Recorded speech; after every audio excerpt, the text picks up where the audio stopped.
The chamber was older than most civilizations. It floated in the void between two burning stars, a cathedral of crystal and light, and inside it sat the representatives of 400 species who had bent the knee to the Etherean dominion across 12,000 years of obedient silence.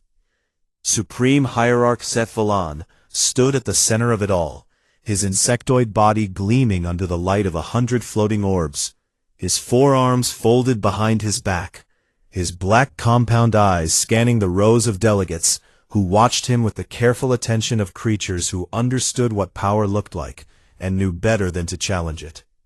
He did not raise his voice when he spoke, because he had never needed to. "A species on the fringe of the outer arm has refused our terms," he said, and the chamber went still in a way that had nothing to do with respect and everything to do with fear. The delegates glanced at each other, confused, because refusal was not something that happened in the Dominion. Not anymore, not for thousands of years. And the very idea of it felt strange, like hearing a word from a dead language. Seth Valan continued without emotion. "They call themselves humans, a young species, barely 3 centuries into interstellar travel, confined to a handful of colony worlds in a region of space so remote that most of you have never heard of it." He paused and let the silence do its work.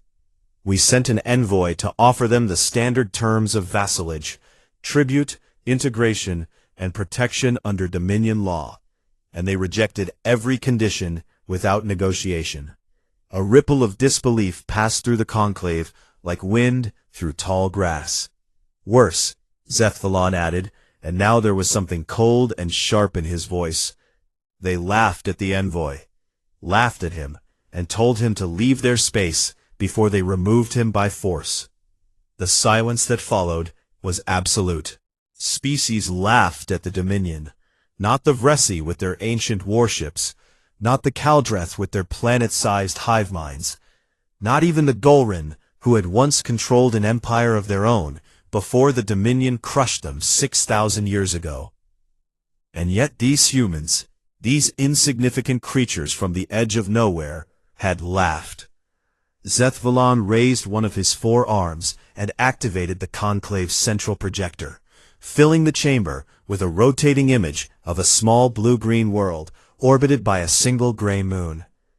"This is their homeworld," he said, "a tiny, fragile thing orbiting a mediocre star.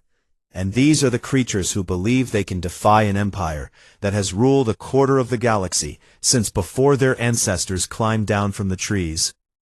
Scattered sounds of amusement moved through the chamber, clicking mandibles and rumbling throats, and the wet hissing that passed for laughter among the Kaldreth. Their moment before raising his arm again for silence. "I do not bring this before the conclave to ask for your counsel," he said, and his voice carried the weight of something final and irreversible. "I bring it before you so that you may witness what happens to those who forget their place in the order of things." He straightened to his full height, nearly 3 meters of gleaming chitin and cold authority. "By the power vested in me as Supreme Hierarch of the Aetheran Dominion, I hereby proclaim a war of submission against the species known as humanity, to be waged without mercy and without pause until they kneel or cease to exist."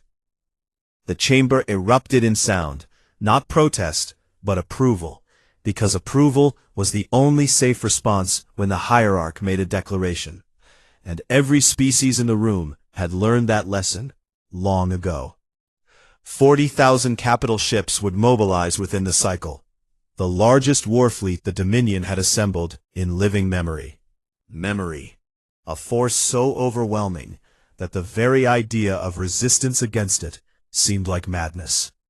And yet, in the far corner of the chamber, one voice cut through the noise like a blade through silk. "You should have studied them more carefully." The chamber quieted, and heads turned toward the speaker, Ambassador Korath of the Vresi Compact, an ancient reptilian creature, with 6 pale eyes and skin like cracked stone, old enough to remember the galaxy before the Aetherans rose to power. old enough to have seen empires rise and fall like tides. Zeph-Valon turned his black eyes toward Korath, with the slow precision of someone who was not used to being interrupted. "You have something to say, Ambassador?" Korath did not stand, because his old legs no longer allowed it, but he held the hierarch's gaze with the steady calm of someone who had outlived fear a long time ago. "I have studied every species in this galaxy," Korath said, his voice dry and deep, rough, like sand over stone. "And in 12,000 years of war and conquest, I have never encountered a species that frightens me." He paused, and let his 6 eyes drift across the chamber. Except one. The silence was different now. Not the silence of obedience, but the silence of something uncomfortable, stirring beneath the surface. Zeph-Valon stared at the old ambassador for a long moment, and then dismissed him with a wave of his upper arm. "The Vresi have always been prone to superstition," he said, and the chamber filled again with the sounds of nervous agreement. Korath said nothing more, but as the delegates filed out, and the war machine of the Dominion began to turn, he remained in his seat and stared at the rotating image of that small blue-green world, still hanging in the air, above the chamber. He had read the files, the ones buried deep in the pre-Dominion archives, the ones that most species had forgotten existed.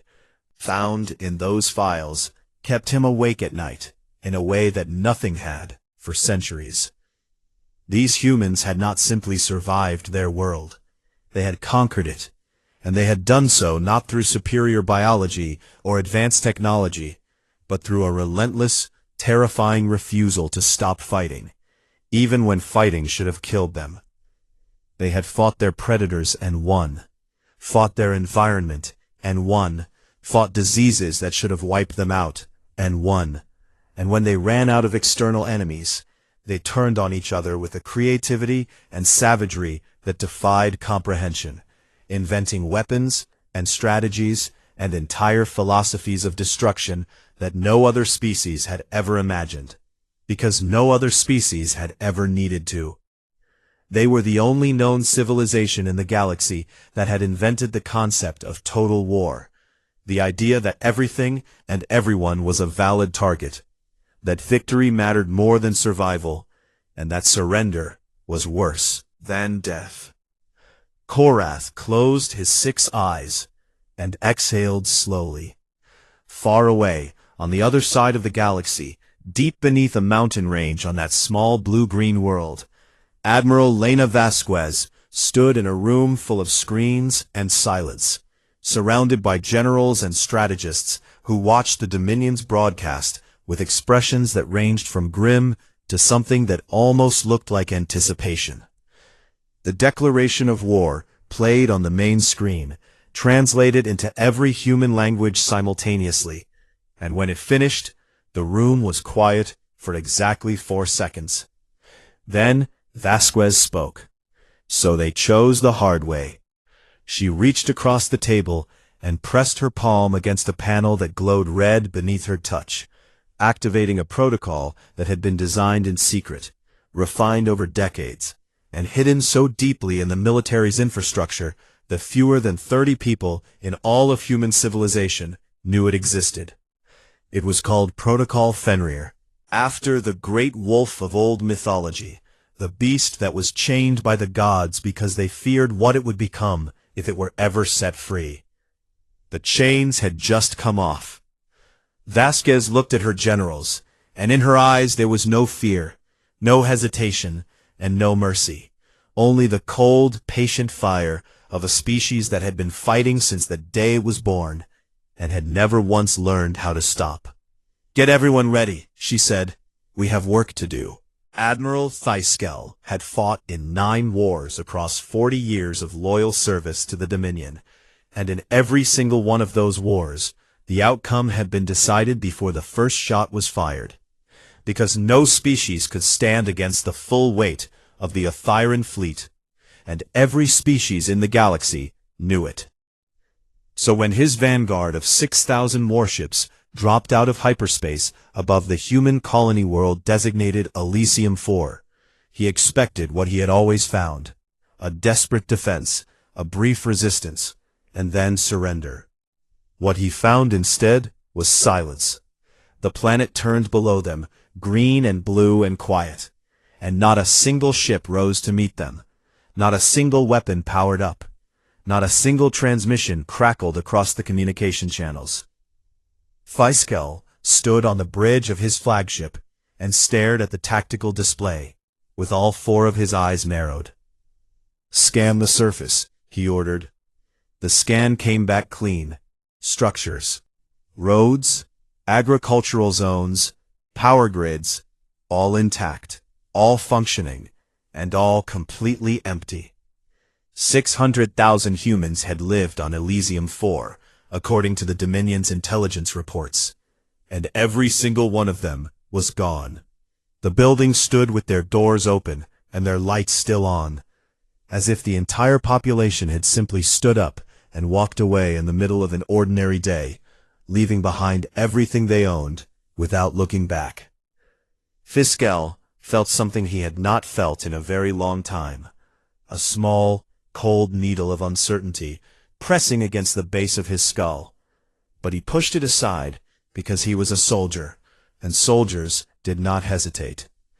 "Deploy ground forces," he said. "Secure the colony and establish a garrison. This world belongs to the Dominion now." 10,000 Aetheran soldiers descended to the surface in heavy dropships, spreading across the empty city in disciplined formations, clearing buildings that did not need, clearing and securing streets that no one was defending. For 3 hours, everything was quiet. Then the ground began to eat them alive. The first explosion came from beneath a supply depot in the Eastern District, a buried EMP mine that detonated with a sound like thunder and sent a wave of electromagnetic energy rippling outward in every direction, killing every piece of Aetheran electronic equipment within a 2-kilometer radius. Soldiers who had been using powered armor suddenly found themselves trapped inside dead metal shells, blind and deaf and unable to move.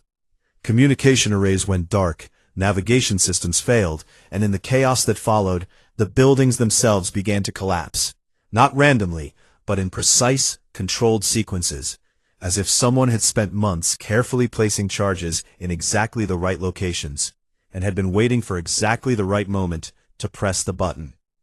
Because someone had abandoned Elysium 4 in a panic.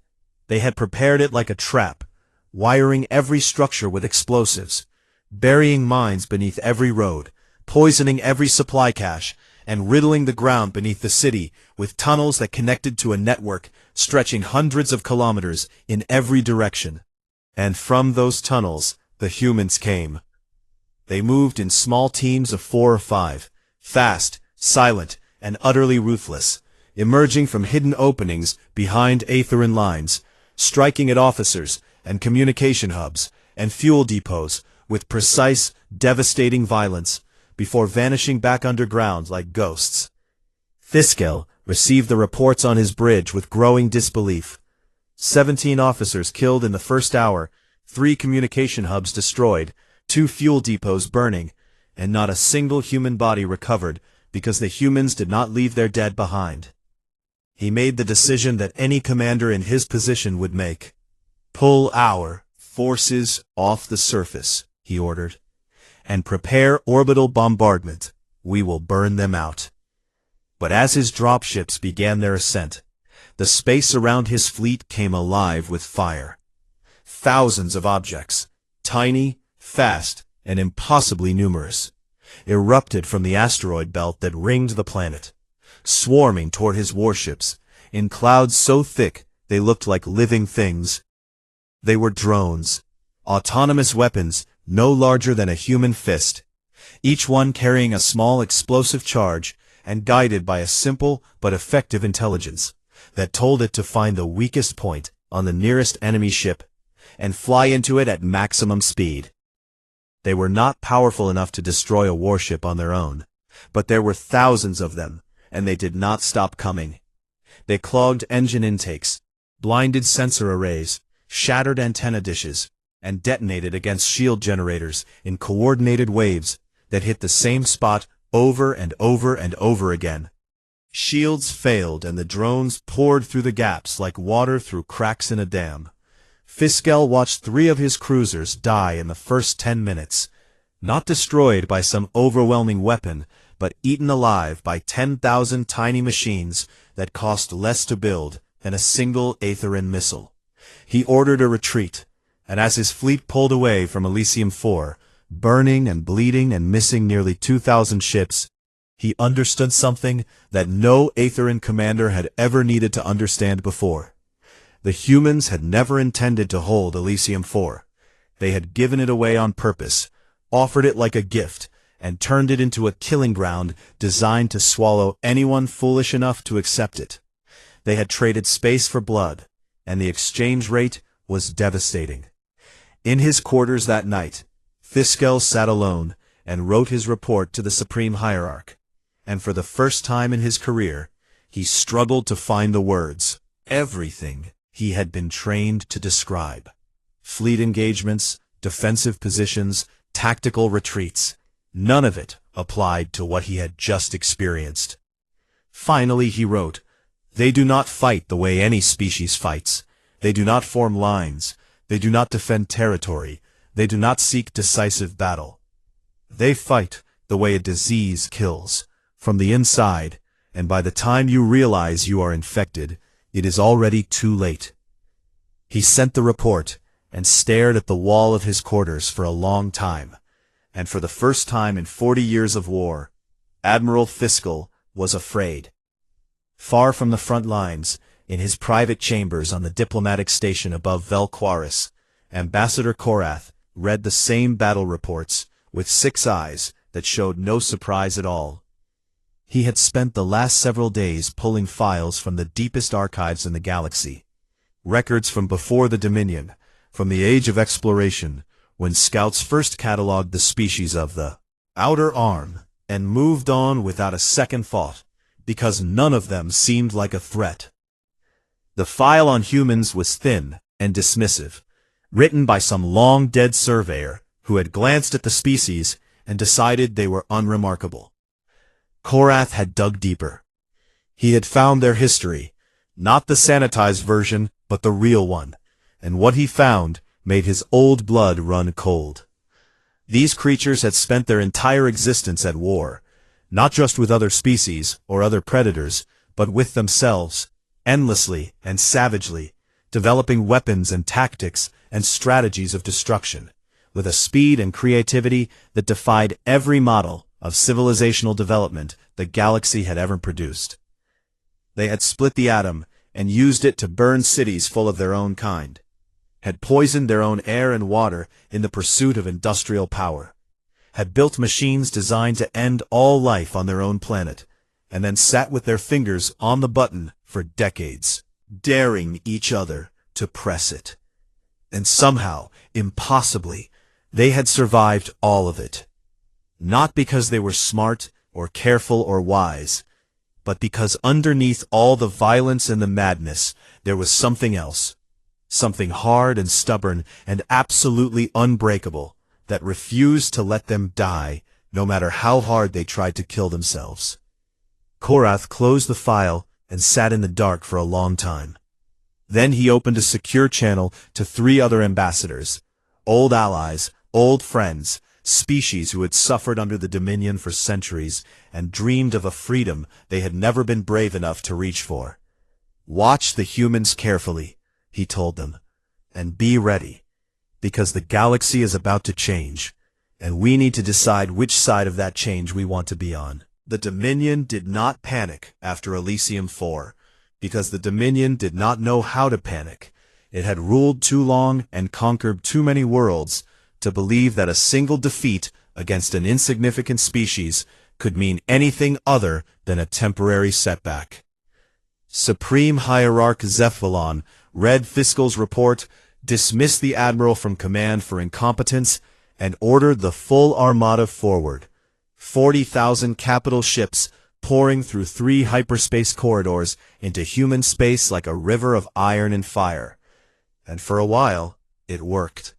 The Dominion won battles, dozens of them, because 40,000 warships, backed by 12,000 years of military tradition, could not simply be ignored, and even the most clever trap could not stop an avalanche forever. Colony after colony fell, as the Aetherin fleet pushed deeper into human territory, planting the Dominion's banner on world after world, while the defenders pulled back in what looked to everyone. Military analyst, in the galaxy, like a slow and inevitable retreat. But the victories felt wrong. Every planet the Dominion captured was empty, evacuated weeks or months before the fleet arrived, stripped of anything useful, and seeded with the same nightmarish combination of mines and tunnels and autonomous weapons that had devastated Tiskel's vanguard. Every space battle cost the Dominion more than it should have. Human ships fought in small, fast groups that struck at supply convoys and screening vessels before disappearing into hyperspace, trading 2 ships for 5, but ensuring that their 2 ships were unmanned drones, while the Dominion's 5 were crewed by living soldiers who would never go home. Every system the Dominion conquered had to be garrisoned, and every garrison had to be supplied, and every supply line had to be defended, and with each new world they took, the Great Armada stretched thinner and thinner, like a wire being pulled from both ends. In the war rooms of the Dominion's command ships, strategists began to notice something that made them uneasy. The humans were not trying to win battles at all. They were trying to make the war expensive. Admiral Vasquez stood at the center of it all, coordinating from a mobile command ship that never stayed in the same system for more than 48 hours.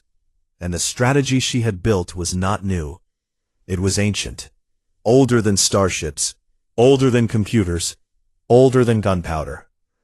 2,000 years before humanity ever left its homeworld, a general named Fabius Maximus had faced an invading army that was bigger and stronger and better trained than anything his people could field. And instead of meeting that army in open battle, he had refused to fight, retreating, burning crops, poisoning wells, attacking supply lines, and letting time and distance and hunger do what swords could not. The strategy had been called cowardly by those who did not understand it, and brilliant by those who did. And Vasquez had taken that ancient idea and scaled it to the size of a galaxy. She did not need to defeat the Dominion's fleet. She needed to make the Dominion bleed faster than it could heal. And she needed to do it long enough for the Empire's own weight to begin pulling it apart. And it was working. On the Aetherin throne world of Velquaris, Supreme Hierarch Zethvalon began receiving reports that had nothing to do with the human war, and everything to do with its consequences. On Caldreth Prime, the hive minds were refusing to send additional troops to the front, citing losses that exceeded their contractual obligations under the vassalage treaty. On the Vresi border worlds, merchant ships were being rerouted away from Dominion trade lanes, choking the flow of resources that the war machine desperately needed.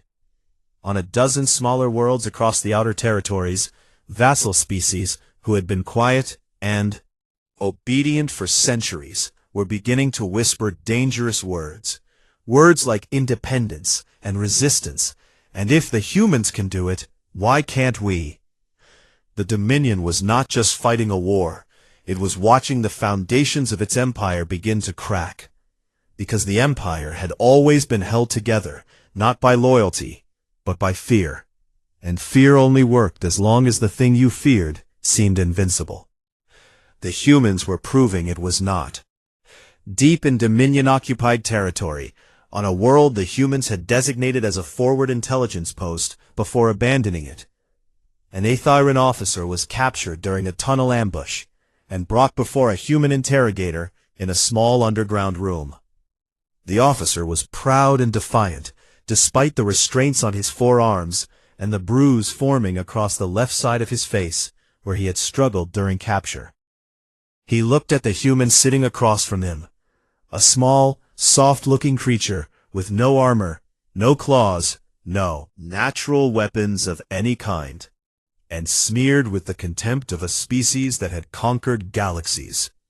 "You cannot win," the officer said. "We outnumber you. We outgun you.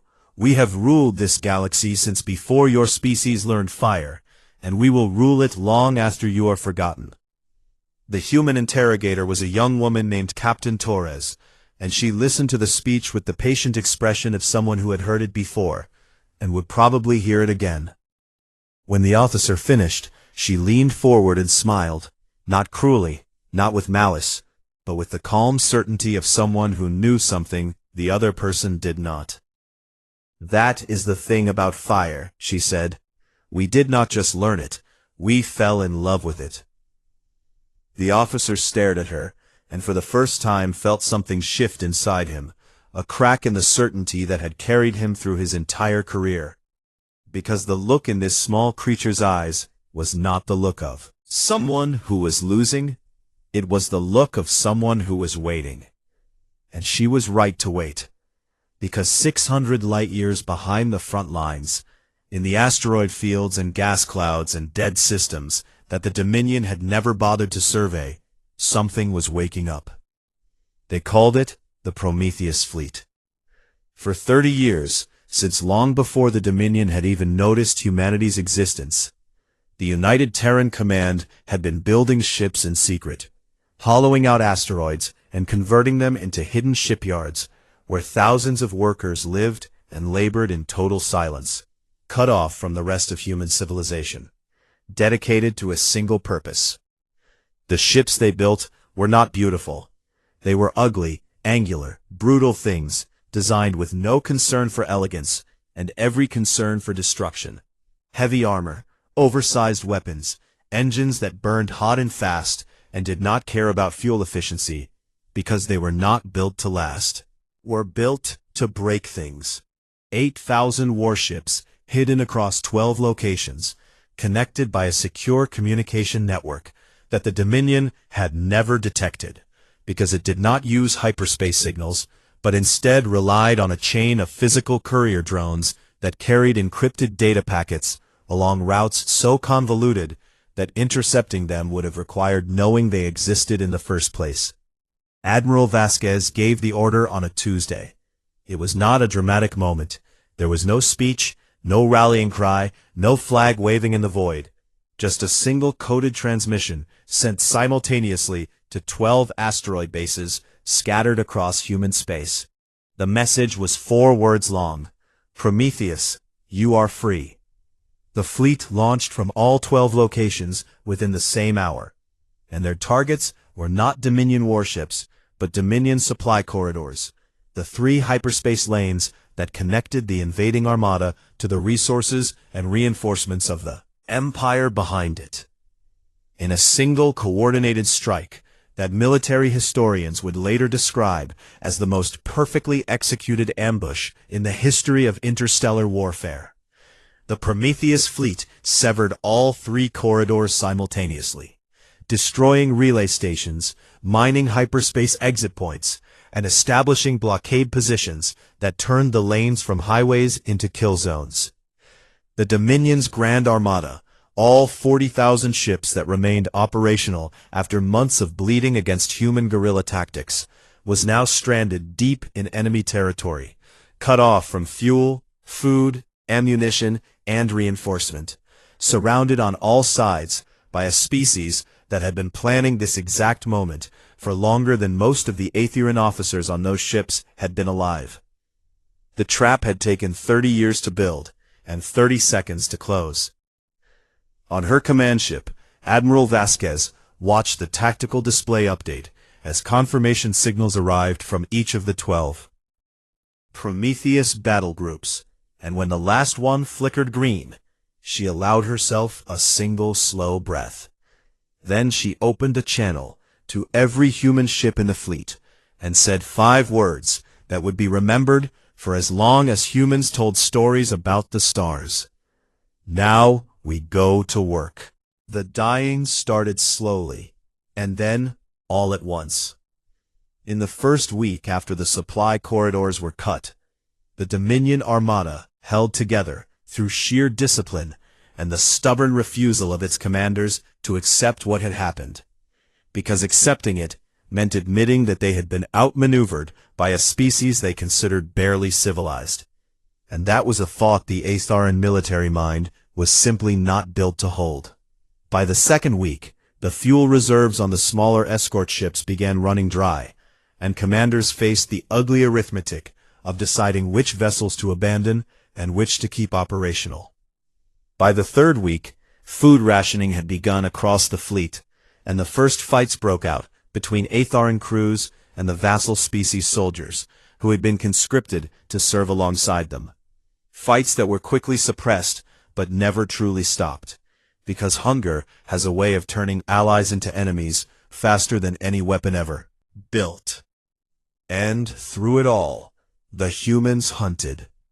They came in small groups, 5 ships, sometimes 10, never more than 20, emerging from hyperspace without warning, striking at the weakest point in whatever formation they found, and vanishing before the Dominion's heavier warships could turn their guns. They attacked during refueling operations, hitting tanker ships and scattering fuel pods across the void, so that the precious liquid froze and drifted beyond recovery. They attacked during repair cycles, targeting ships that had powered down their shields to conserve energy, gutting them with precision strikes that turned functioning warships into lifeless hulks in seconds. They attacked during sleep rotations, because human intelligence operatives had spent months studying Atharan circadian rhythms and knew exactly when the crews were at their most vulnerable. That window of 40 minutes when the night shift was tired and the day shift was not yet awake. And reaction time slowed by just enough to make the difference between survival and death. And they used fear the way other species used weapons. Human electronic warfare units broadcast recordings on Atharan communication frequencies. The sounds of previous battles, the screaming of dying ships, the panicked voices of Atharan officers calling for help that never came, played on repeat, hour after hour, filling the void with ghosts, until crews who had been listening for too long began to crack under the weight of sounds they could not shut out. They sent derelict ships drifting toward Dominion formations, human vessels that appeared dead on sensors, engines cold, and weapons offline, and the Atharans learned the hard way not to investigate them when the first 3 recovery teams were vaporized by warheads hidden inside the hulls. They even targeted the psychology of individual commanders, intercepting personal communications and sending falsified messages, designed to create suspicion and paranoia among officers who were already stressed beyond their limits. It was not warfare as the galaxy understood it. It was predation, patient and methodical and utterly without mercy.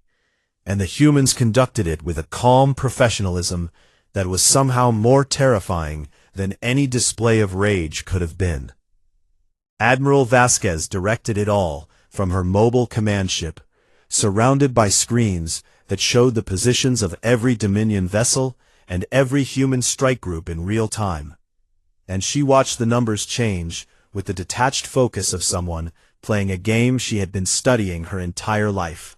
She had read everything, every war humanity had ever fought, every strategy that had ever worked, every mistake that had ever been made, from the ancient battles of Carthage and Rome, to the submarine campaigns of the World Wars, to the insurgencies on Mars and Titan that had shaped the early centuries of human space. Travel. She had distilled all of it, thousands of years of bloodshed and brilliance and terrible hard-won wisdom, into a single doctrine that she had written on a card and pinned above her command console, where she could see it every day. It read, "War is not about killing your enemy, it is about breaking their will to fight. Everything else is logistics." The Dominion's will was breaking. 40,000 ships had entered human space, and after 3 months of bleeding, fewer than 20,000 remained operational. Not because the humans had destroyed them all in battle, but because ships without fuel could not move, and ships without food could not fight, and ships without hope could not hold together. Aetheran commanders began turning on each other, hoarding resources, refusing orders, and in 3 separate incidents, firing on allied vessels that tried to take supplies by force. The great fleet that had been the pride of an empire was eating itself alive. On the throne world of Fel Quarus, Supreme Hierarch Zethvalan watched the reports come in, and felt something he had never felt before, the cold, creeping realization that he might lose, that the Dominion might actually be defeated by a species that most of the galaxy had never heard of, and that his name would be remembered not as a conqueror, but as the fool who had started a war he could not finish. And so he made the decision that desperate rulers have always made when they feel the ground crumbling beneath their feet. He reached for the biggest weapon he had. It was called the Genesis Lance. It was not a ship or a fleet, but a weapon, a single massive device that could generate a focused beam of energy, powerful enough to crack a planet's core and reduce its surface to molten glass in a matter of hours. The Dominion had used it twice in its history, once against the Hollow Men of Cygnus VII, and once against the Crystal Singers of the Veil, Nebula, and both species had been completely extinguished, their worlds reduced to dead rocks, their cultures and histories and futures erased as if they had never existed. Zethvalan ordered the Genesis Lance activated and aimed at Earth. The command sent shockwaves through the Dominion's remaining power structure, because even among the Aethyrans, there were those who understood that destroying a planet was not war, but annihilation, and annihilation had consequences that outlasted the satisfaction of victory. But the Hierarch's word was law, and the support fleet assigned to protect the Genesis Lance began moving into position. Ambassador Korath learned of the order 7 hours before the lance was scheduled to fire. He had spent the entire war preparing for this moment, quietly, carefully, with the patience of a species that had survived 12,000 years of oppression, by learning when to speak and when to stay silent. The Shadows. 12 vassal species bound together by a shared hatred of the Dominion, and a shared hope that the humans' war might finally create the opportunity they had been waiting for. When the Genesis Lance order came, Korath activated the coalition. It happened simultaneously across 12 systems, vassal species crews aboard Dominion warships turning their weapons on their own commanders, garrison troops on occupied worlds opening their gates to local resistance fighters, supply officers destroying stockpiles rather than letting them reach the front lines. The Genesis Lance's support fleet was hit hardest. Vresi engineers who had been maintaining the weapon's power systems for decades sabotaged the core reactor. Caldreth navigation officers locked the targeting systems in a diagnostic loop that would take weeks to clear, and Golren soldiers stationed aboard the weapon's command platform seized the bridge and transmitted the Lance's deactivation codes before anyone could stop them. The Genesis Lance went dark 12 minutes before it was scheduled to fire. Korath sat in his chambers and watched the confirmation come in. And then he opened a communication channel that reached across the galaxy to a frequency that human intelligence had been monitoring since the war began. "Admiral Vasquez," he said, and his old voice carried the weight of a decision that had taken him 12,000 years to make. "The enemy of my enslaver is my liberator. Consider this our introduction." Vasquez's reply came 30 seconds later, and Korath could hear the exhaustion in her voice, alongside something else, something warm and fierce and unmistakably human. "Welcome to the fight, Ambassador. It is good to not be alone." In the void between stars, the remnants of the Dominion's armada limped toward home, fewer than 7,000 ships out of the original 40,000, damaged and starving and crewed by soldiers who had forgotten what it felt like to not be afraid. Behind them, the human fleet followed at a steady distance, not rushing, not reckless, not angry, just present, constant, and patient, like a shadow that could not be outrun. An Aethyran communications officer on one of the retreating ships picked up a signal on the long-range array. a human broadcast repeating on every frequency in every known language, cycling endlessly through the void like a heartbeat. It was a single sentence, and it was the last thing the officer heard before he closed his eyes and accepted that the war was over. The fleet that arrived at Velquaris was the largest armada ever assembled in the history of the known galaxy. It filled the sky above the Aetheran throne world like a second night.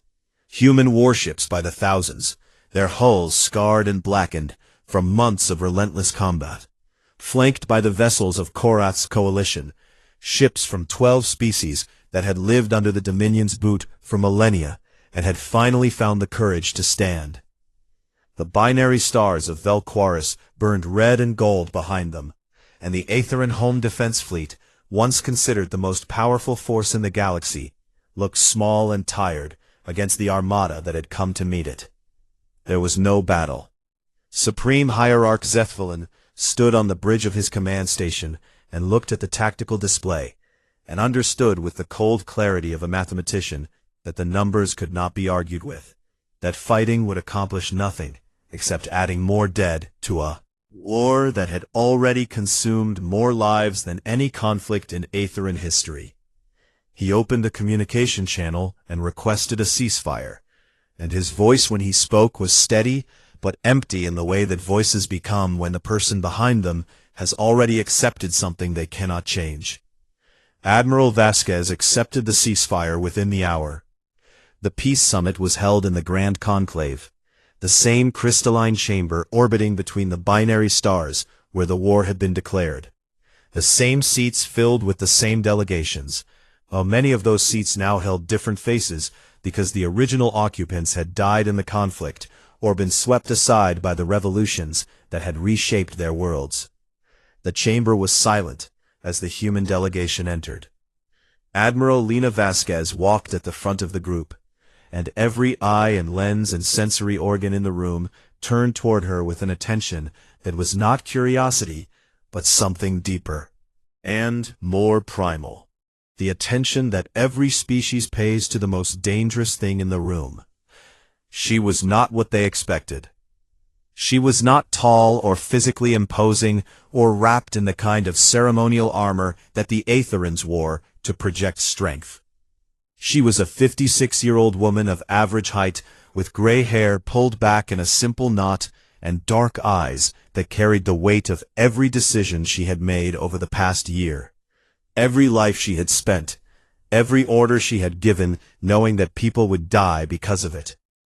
She wore a plain uniform with no medals and no decorations because she had refused them, saying that decorations were for peacetime and the war was not over until the last signature was dry. She walked to the center of the chamber and stood where Zethvalin had stood when he declared the war. And the silence that surrounded her was so complete that the delegates could hear the distant hum of the station systems keeping them alive in the void. Zethvalin faced her from across the chamber, and the distance between them felt like the distance between two eras, the old galaxy and the new one that was being born in this room. He was still tall, still imposing, still wrapped in the ceremonial armor of the Supreme Hierarch. But the authority that had once radiated from him like heat from a star had dimmed, replaced by something more complicated, a mixture of pride and exhaustion, and the bitter acknowledgement that everything he had built his life around had been proven wrong. "Admiral Vasquez," he said, and his voice echoed through the crystal walls. "You have defeated the greatest military force this galaxy has ever known. You have shattered our fleet, severed our supply lines, turned our own vassals against us, and brought your armada to our doorstep." He paused and drew himself up to his full height, because even in defeat he was still Aetheran, and the Aetherans did not grovel. "Terms," he said. "Will you burn our worlds as we threatened to burn yours? Will you enslave our people as we enslaved others? You have earned the right to do whatever you wish, and no power in this galaxy can stop you." The chamber held its breath. Vasquez looked at the hierarch for a long time, and the silence stretched until it became something almost physical, a weight pressing down on every being in the room. When she finally spoke, her voice was not loud or dramatic, or filled with the kind of righteous fury that conquerors used when they dictated terms to the defeated. It was quiet and steady, and carried the tone of someone who was very tired and very certain. "We are not going to burn your worlds," she said. The chamber stirred, and a sound like wind through dry leaves moved through the delegations, the sound of 400 species exhaling at once. "We are not going to enslave your people, or dismantle your civilization, or erase your history." From the Galactic Record, she reached into her uniform and produced a small data tablet, and she held it up so the chamber could see it. "These are our terms. The Dominion will disarm its offensive military capabilities and retain only what is necessary for defense. All vassal species will be released from their obligations immediately and recognized as sovereign civilizations. A new Galactic Council will be established with equal representation for every species, regardless of size or power or history.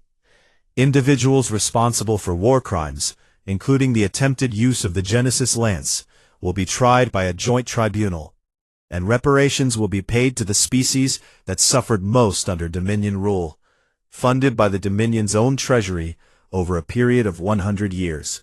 She lowered the tablet and looked directly at Zeth Valen. "Those are our terms. They are not negotiable, but they are fair." The silence that followed was different from then. Silence before. It was the silence of shock, of a galaxy that had expected vengeance and received something it did not have a name for.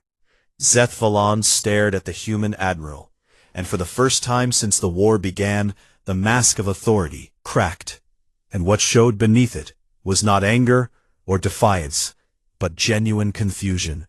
"Why?" he said, and his voice was barely above a whisper. "After everything we did to your people, after we invaded your worlds, killed your soldiers, tried to destroy your planet, why would you show restraint?" Vasquez was quiet for a moment, and when she answered, she spoke not just to the hierarch, but to every being in the chamber, to every species watching the broadcast across the galaxy, to every creature who had ever wondered what made humans the way they were. "Because we know what happens when you do not," she said. "We have done it to ourselves, more times than I can count. We burned our own cities, enslaved our own people, drove ourselves to the edge of extinction with weapons we built with our own hands. And every single time, we had a choice between staying in the ashes or getting up and building something better." She paused, and the weight of 10,000 years of human history pressed against her words like water against a dam. "Every single time we chose to build, not because we are kind or noble or better than anyone else in this room, but because we learned the hard way that the war after the war is the one that really kills you. Revenge feels like justice, but it plants seeds that grow into the next war, and the next one after that, and the cycle never stops until someone is brave enough to break it." She looked at Zeth Valen with eyes that held no hatred, and no pity, and no triumph. Only the calm, unshakable certainty of a species that had walked through fire so many times that it had learned how to carry the burns without letting them become the only thing it was. "Not breaking this cycle for you, hierarch. We are breaking it for the galaxy and for ourselves, because we refuse to become the thing we fought against." Zeth Valen held her gaze for a long time, and then he did something that no supreme hierarch of the Aetheron Dominion had done in 12,000 years of unbroken rule. He bowed. Not deeply, not with submission, but with the slow and deliberate respect of someone who had finally understood something that all his power and all his years had never taught him. The treaty was signed before the binary stars completed their next rotation. 5 years passed. The Galactic Council met in a new station built in neutral space, designed by architects from 30 different species, and it was neither beautiful nor ugly, but functional in the way that things become when many different hands build them together. Ambassador Korath sat as the council's first elected speaker, his 6 old eyes watching the delegates argue and negotiate and occasionally shout at each other across the chamber floor. And he found that he preferred the sound of arguments to the sound of silence, because arguments meant that people believed their voices mattered, and that was something the galaxy had not had in a very long time. Humanity held no more seats than anyone else. One species, one vote. The same as the Aetherans, the same as the Vresi, the same as the smallest civilization on the farthest rim. Trade routes opened where military corridors had been, and ships that had carried weapons now carried grain and medicine and building materials to worlds that had been neglected for centuries under Dominion rule. It was not perfect. Nothing involving that many species and that many histories and that many old wounds could ever be perfect. And there were tensions and disputes and moments when the whole fragile structure seemed like it might collapse under the weight of everything that had come before, but it held. And on a university world in the former Dominion territory, a young Aetheran student named Velthira sat in a quiet library and read about humans for the first time. She read about their wars, the ones they fought against each other with swords, then with guns, then with bombs that could crack the sky. And she read about their famines, and their plagues, and their cruelties, the long catalogue of suffering that they had inflicted upon themselves with a persistence that defied every rational model of species survival. And then she read about the other things, the cities they rebuilt after they burned them, the enemies they forgave after they defeated them, the hands they extended across battlefields still wet with blood, the stubborn and irrational insistence on hope that ran through their history like a vein of gold through dark stone. She closed the file and sat in the silence of the library for a long time, listening to the hum of the library ventilation system and the distant sound of other students moving through the halls. Then she opened her research notes and wrote a single annotation at the bottom of the page. They are not the strongest species. They are not the fastest or the oldest or the most advanced. But they are without question the most stubborn. They do not know how to stop. They do not know how to surrender. And somehow, against all logic, against all reason, they do not know how to stop forgiving either. That is what makes them dangerous. That is what makes them beautiful. She saved the file and closed it. And outside the library windows, the stars burned on in the endless dark, and the galaxy turned slowly towards something it had never been before.